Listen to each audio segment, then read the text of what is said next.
Hello, Grandmas. Welcome to the fifth episode of Lolo Worldwide, the official podcast of Grandma Tribune. And what's different about this episode? Well, I don't want to do that plain, boring, having the poster throughout the whole episode. So what I'm going to do is just post some images, especially in a topic that I'll be discussing heavily about, which was the 1934 situation. And I'll get that in a bit. But besides that, I hope you enjoyed my new intro. So I'll still have the poster in every episode. It's just that will be for the intro only. So that's that. So here we go. Here's my take on the situation of the 1934 debate. Well, it's not even a debate. It actually was won by Universitario. But what happened was not so long ago. I think it was over the weekend, or I do remember it's earlier this week. That for the Alianza's not upcoming, but when it was presented, quote unquote journalists, some clown journalists, Melina Marino and Jorge Kiefer Solari, made a report on Alianza's club anniversary about that they won the 1934 championship, and well, that's false. The 1934 championship was won by Universitario Deportes, and it's been declared on every, not just in the Peruvian Federation, but in every database and every history book in CONMEBOL and FIFA, that Universitario are the rightful champions in 1934. So, but in history says that there's been some flaws to it, but really, there was actually a championship game to settle the flaws to what happened in the season, and Universitario has won the final. So they won the 1934 championship. So as of now, Universitario has 26 titles and Alianza has 24. But I'll get to why it's important for me that I mention that those teams have that many titles. I'll get to that in a few minutes. So why did Marino and Solari did such ignorant and unprofessional reporting and misinformation? Well, for example, Marino is hungry for more followers. Well, we can't take away that she's an Alianza fan. We all have a fan for something. I'm a U fan, but I keep my bias aside. I could call Alianza Caca or Team Caca, but I can't because I'm a professional and I put my bias aside. I'm unbiased. So what Marino and Solari did shows that they have no respect and integrity for their own profession. Let that sink in. And Marino, also that both Marino and Solari, they misinformed the entire country. That GolPeru covers soccer coverage of Liga 1 clubs throughout the country, not just in Lima, but all over Peru. And it shows that there's no integrity at all for fake news. And I'll get to that also in a bit. But the matter has been quote-unquote fixed. Wasn't really fixed by GolPeru. When GolPeru released a bogus press release, which meant nothing. Nothing was fixed. And it's funny how they put the word controversial in when they're discussing the 1934 title. There's nothing controversial to it. It was earned and won by Universitario Deportes. But this whole situation is really, doesn't come as a surprise for many people like myself. Marino shows that how being Alianza fan is actually very depressing. These fans, they cry over losing a title 88 years ago. It's gonna be 88 years, and they're the only club that they lost a championship match at home, losing to yours truly in 1999. And they were relegated twice, only to be embarrassingly begging TAS, the tribunal court, to be promoted, and they did just that. But the second relegation will never be erased.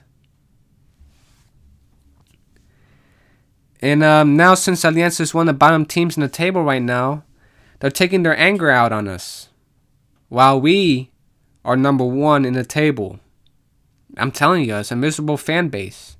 Not everyone's miserable, but the lowlifes who actually breathe and are fed with this misinformation just take their anger out on us. And when they got nothing better to do, they seek trouble by protesting in Ate, as their goals to go in the stadium, the Monumental, but just to get rocks thrown at them. See here in this video. And I do not condone this either. The U does not have perfect fans, but that's what happens when you're fed misinformation. And let's go outside the soccer world, for example. When you're fed misinformation, this happens. January 6th. When people of supporting a different political party, when their party lost, when they're fed misinformation, that's what happens. And if GolPeru doesn't do the right thing and fire not just Marino and Solari, but other journalists that they have that feed misinformation, something like this could happen. And blood will be on their hands.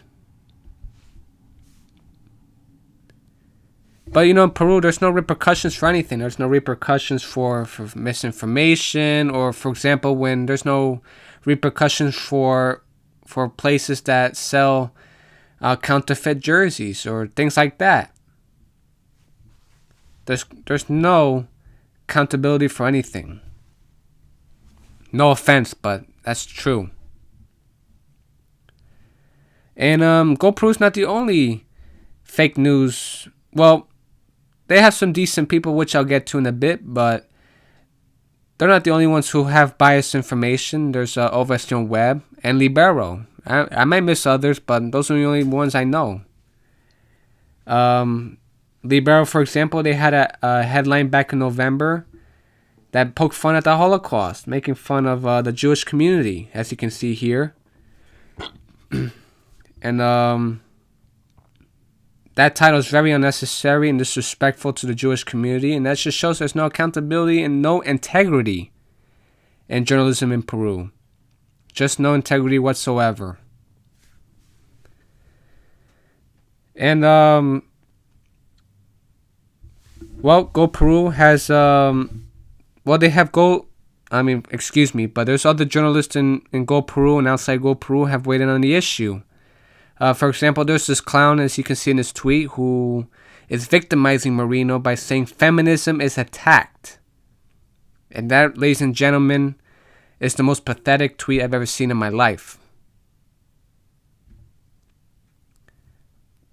No accountability. And that's actually pretty offensive to all the hardworking journalists who put the bias aside, and also it's offensive to the aspiring journalists who are in college right now studying the profession. So clowns like that needs to be held accountable. And also GolPeru program host Nair Aliaga, I think I'm pronouncing her name right, tweeted that the 1934 title is rightfully earned by Universitario. But then she deleted it like minutes later. And it's either two ways why she deleted it. Either that she was pressured by GolPeru and Movistar to delete it, which shows some corruption right there. Or that she was afraid of backlash. But my advice is I'm a journalist myself too, but I keep my bias aside. But my advice to Nair is that why? If you're afraid of backlash from your colleagues, backlash from fans, from people who you think might get offended, remember, Nair, that you're a professional and your opinions are your own. And if you think that these people, the people who are getting offended and your colleagues who are offended because they disagree with you, that's their problem. And Nair may look biased in the tweet, but she tweeted the truth. She's not the only one who says 1934 is won by Universitario. Databases everywhere. History books says that Universitario are the champions of 1934. So Nair, just understand that you're a professional. And if people are going to be offended by your beliefs, that's their problem.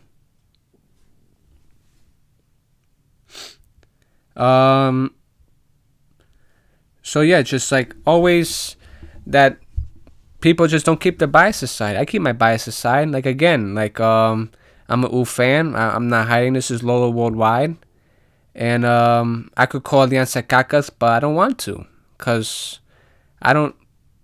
I'm not a biased person. I keep my biases aside. I'm a professional.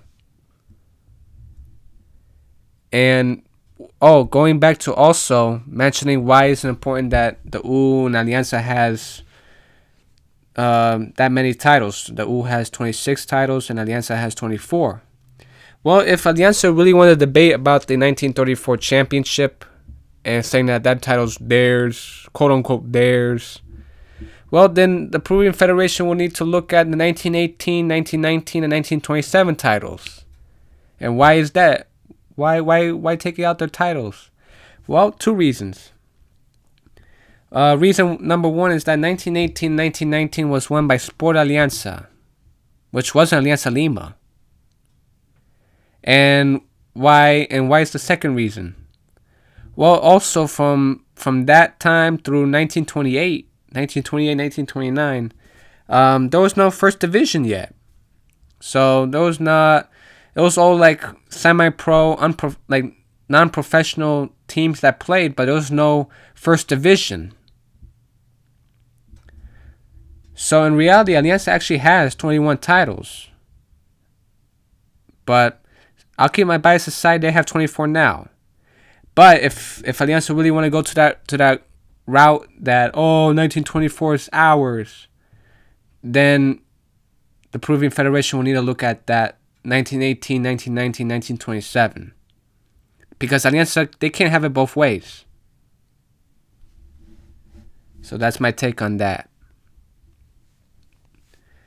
Well, so far, there's no consequences for Marino and Solari other than that joke press release. It was like one of the biggest jokes I've ever seen. Like GolPeru literally just washed their hands and walked away from a crime scene. But both Marino and Solari will not get away with this.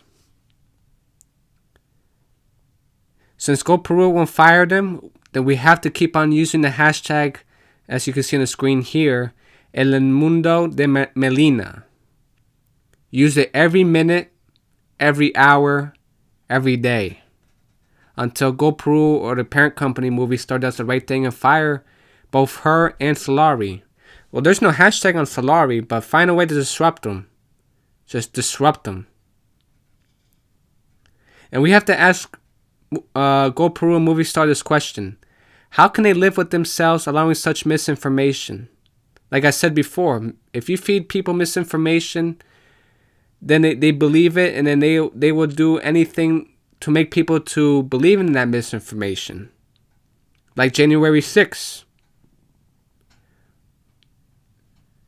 So what GolPeru did is actually very disgraceful, offensive to all the journalists in Peru that keep their bias aside, who respect the profession, and the aspiring journalists who want to be professionals, that are in college right now, wanting to be having a dream job in Comercio or RPP. And I advise to all my Crema fans to keep using the hashtag until GolPeru does the right thing. Because that's the only solution. Get rid of the people who are not qualified for this profession. That's all I gotta say about the 1934 situation. I was gonna say debate, but really there's no debate. 1934, the championship in 1934 was won by Universitario de Deportes. Tomorrow's match versus Carlos Stein will be broadcast on Willax TV. They won the rights for that day, since Carlos Stein doesn't have TV rights, I think, for all the home games, I believe.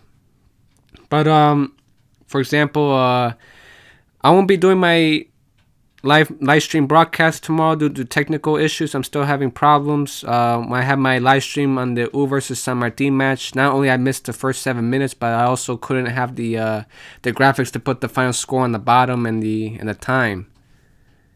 And I'm trying my best to fix that, but I don't think I'll have it all done by by tomorrow, especially the games in the morning, 11:30 in the morning. But I'm pretty sure I should have it all fixed up by Wednesday for the Copa Libertadores match for the U versus Barcelona. But if not, then I have to wait till the 27th for the U's match versus Cesar Vallejo. And other than that, I don't have that much to say about news outside of the U.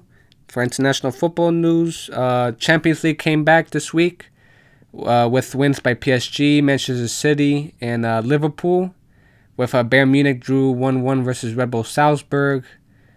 Manchester City, they won 5-0 a blowout against Sporting CP. Liverpool won away versus Inter Milan. And PSG won in seconds left in the match with a goal by Mbappe against Real Madrid. So next week's matchups I will discuss on Monday. And the U will face Barcelona, like I said before, of Ecuador. Don't be confused with Barcelona of one of the greatest teams in Spain on Wednesday.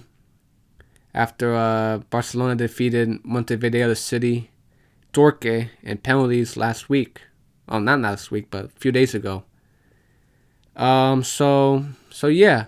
So the U will face Barcelona of Ecuador of Guayaquil on Wednesday. And I'll discuss my preview on that on Monday. And that's about it for episode 5. Thank you for tuning in to Lolo Worldwide. This was a lengthy episode, but it had to be done because if we're all going to stay silent, we're all accessories to the crime. And we cannot be silent on this issue. And remember, use the hashtag until GolPeru does the right thing. So again, thank you for tuning in to Lolo Worldwide, the official podcast of Crema Tribune. I wish all the Crema fans to have a good weekend, and I will see you on Monday. Y dale U!